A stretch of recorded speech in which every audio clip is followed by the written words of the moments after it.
ان الحمد للہ والصلاة والسلام علی نبی۔ قرآن مجید کی سب سے طویل سورت سورہ بقرہ ہے۔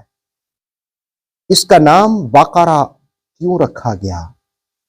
اس کی آیہ مقدسہ نمبر 67 میں یہ لفظ استعمال ہوا اور یہاں پر ایک واقعہ بیان کیا گیا۔ اسی واقعے کی مناسبت سے اس سورہ مقدسہ کا نام البقرہ رکھا گیا۔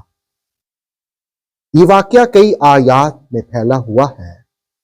آج ہم اس کی پہلی آیت جانتے ہیں، یعنی بقرہ کی 67۔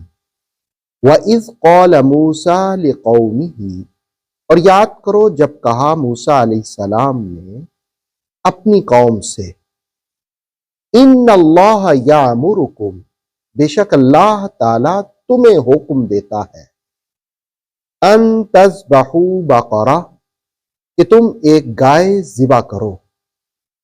قالوا، وہ کہنے لگے، اتتخذونا ہزوا، کیا آپ ہمارے ساتھ مذاق کرتے ہیں؟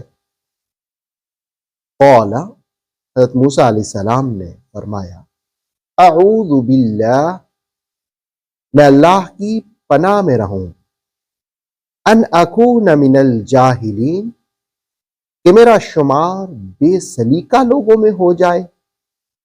من الجاہلین، بے سلیقہ لوگ، سنجیدہ معاملات کے وقت مزاح کرنا، فیصلوں کے وقت مذاق کرنا، یہ تو بے سلیقہ لوگوں کا کام ہے۔ ایک نبی اور رسول تو اس کائنات میں سلیقہ اور سکھانے آیا ہوتا ہے۔ حضرت موسیٰ علیہ السلام نے کہا کہ میں اللہ کی پناہ میں رہوں کہ میں بے سلیقہ لوگوں میں گنا جاؤں۔ دراصل ایک واقعہ ہوا تھا، اس کا حوالہ امام فخر الدین رازی علیہ رحمہ نے تفسیر کبیر میں اور علامہ سمرقندی نے اپنی تفسیر بحر العلوم میں اور ابن کثیر نے، دیگر مفسرین نے بھی حضرت ابن عباس رضی اللہ تعالیٰ عنہ کے حوالے سے، اور سارے مفسرین، رازی نے لکھا کہ سارے مفسرین نے اس بات کو لکھا کہ بنی اسرائیل کے اندر ایک شخص قتل ہو گیا۔ اچانک جس وقت شخص قتل ہوا تو لوگ حضرت موسیٰ علیہ السلام کی بارگاہ میں آئے اور کہنے لگے کہ ہمارا ایک شخص قتل ہو گیا ہے۔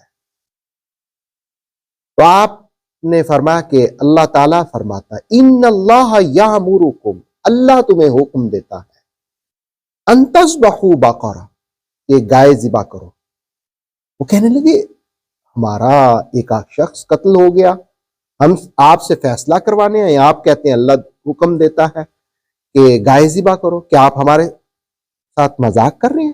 اتتخذونا ہزوا۔ تو موسیٰ علیہ السلام نے کہا کہ نہیں، میں اللہ کی پناہ میں رہوں کہ میں بے سلیقہ لوگوں میں شمار ہو جاؤں۔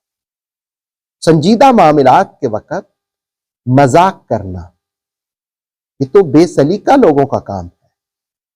تم میرے پاس ڈیسیژن کروانے کے لیے آئے ہو، یہ کیسے ہو سکتا ہے کہ ایسے موقع پر میں تمہارے ساتھ مذاق کروں؟ ویسے بھی مذاق جو ہے یہ جہالت، اور جہالت بہت بری چیز ہے، اس کو اپنے دامن سے قریب نہیں آنے دینا چاہیے۔ جہالت کا تعلق دل اور دماغ کے ساتھ ہوتا ہے، جبکہ جاہلیت کا تعلق عمل کی بدتمیزیوں کے ساتھ ہوتا ہے۔ بڑی دلچسپ بات ہے کہ قرآن مجید نے اس واقعے کا ذکر کیا، مجرموں کا بھی ذکر کیا، لیکن ان کے نام نہ بتائے۔ اس کا مطلب یہ ہے کہ قرآن پڑھنے والوں کو سیکھنا چاہیے، جس وقت آپ دعوت حق کا نور بکھیر رہے ہوں تو جرم کی مذمت ضرور کریں، لیکن مجرموں کا نام لینے سے پرہیز کرنا چاہیے۔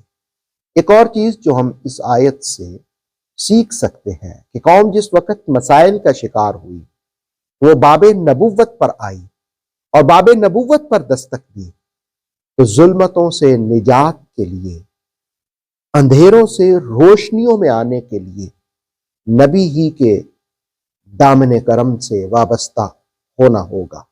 ایک اور چیز جو ہم اس آیت سے سیکھ سکتے ہیں وہ یہ کہ موسیٰ علیہ السلام نے کہا ان اللہ یامرکم، اللہ تمہیں حکم دیتا ہے۔ اس کا مطلب یہ ہے کہ جو انسانوں کے آپس کے جھگڑے ہوں، مسائل ہوں، الجھنیں ہوں، ان کو وحی کی روشنی میں ختم کرنا چاہیے۔